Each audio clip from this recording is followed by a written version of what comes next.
Now, world peace is something definitely to think about here. I think the whole point of the film was honestly world peace. Definitely, as you can tell, the red jumpsuits, all of it. It's pretty crazy. That was my first thought when I watched it, was that it was, and I would let it digest a little bit.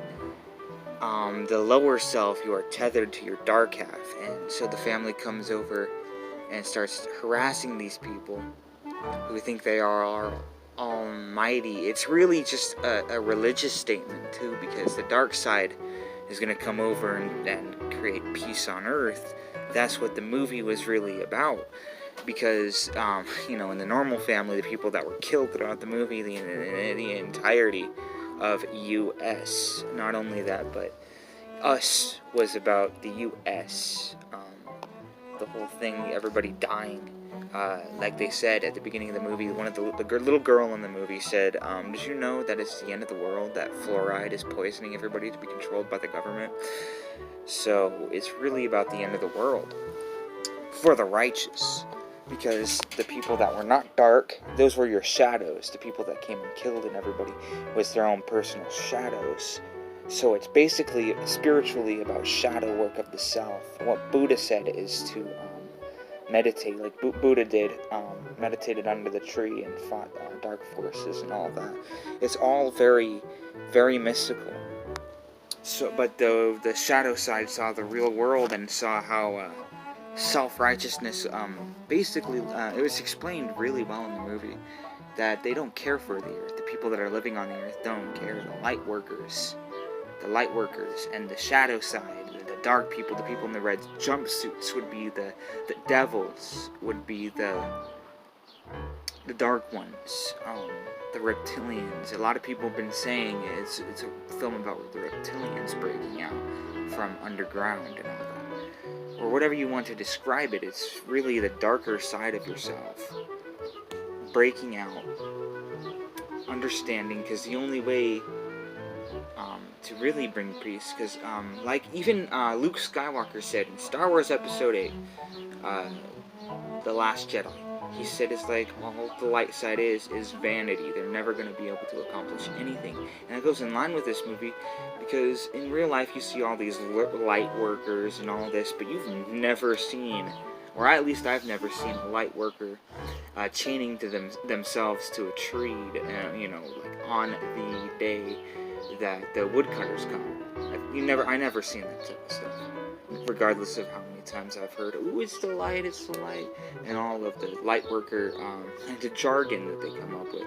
I've never actually seen them take anything to the extreme or in defense, but they just let their pride come in. Not only that, but humans are very wasteful people, and they're very amateur to these dark ones, to their shadows. Your own shadow, despises you because you think you're so light but you are tethered to darkness. A lot of people don't understand the entire idea of birthing. But humans are more wasteful than most. They don't care for the earth. They'll just toss everything in the ocean and in the landfills and say, well, if you oppose us, there's something wrong with you. Like you see in politics every day.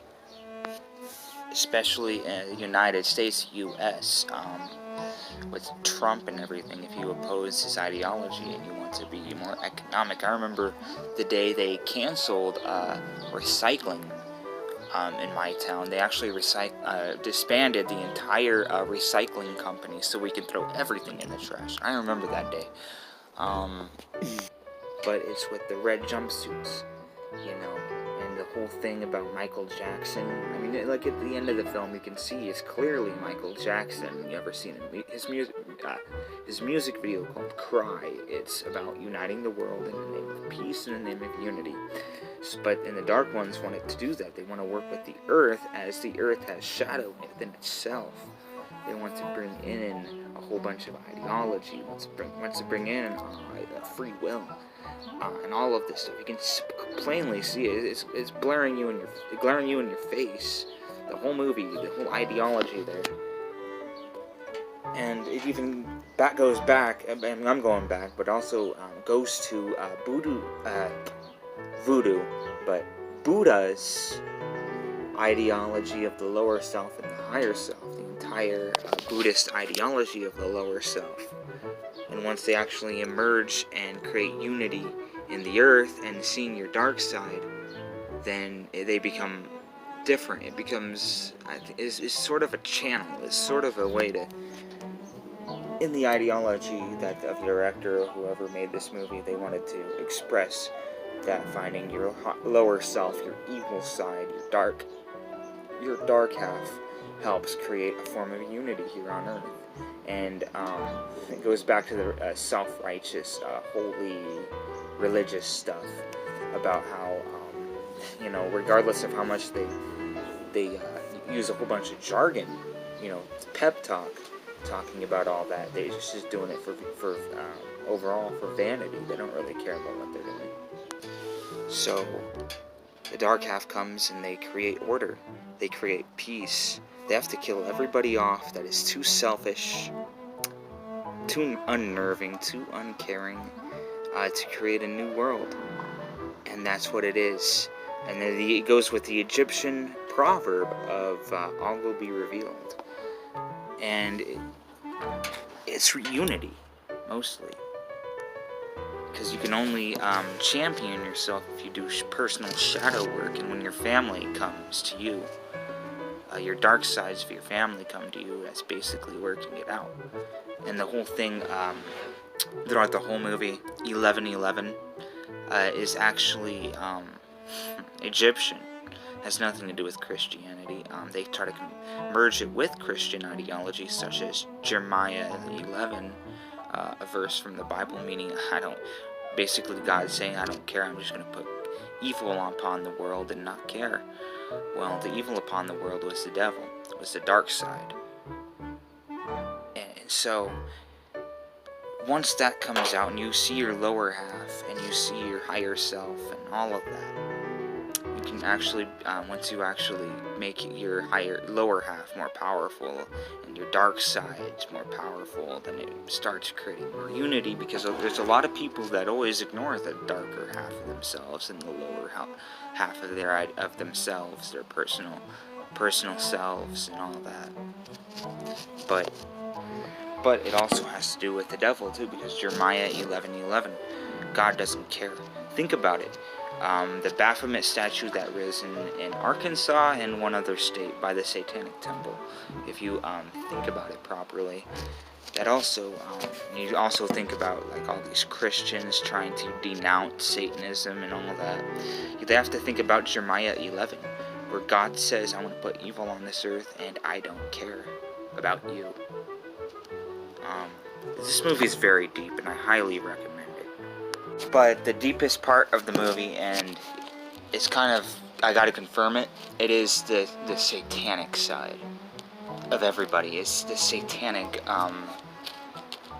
corruption, or whatever you want to call it.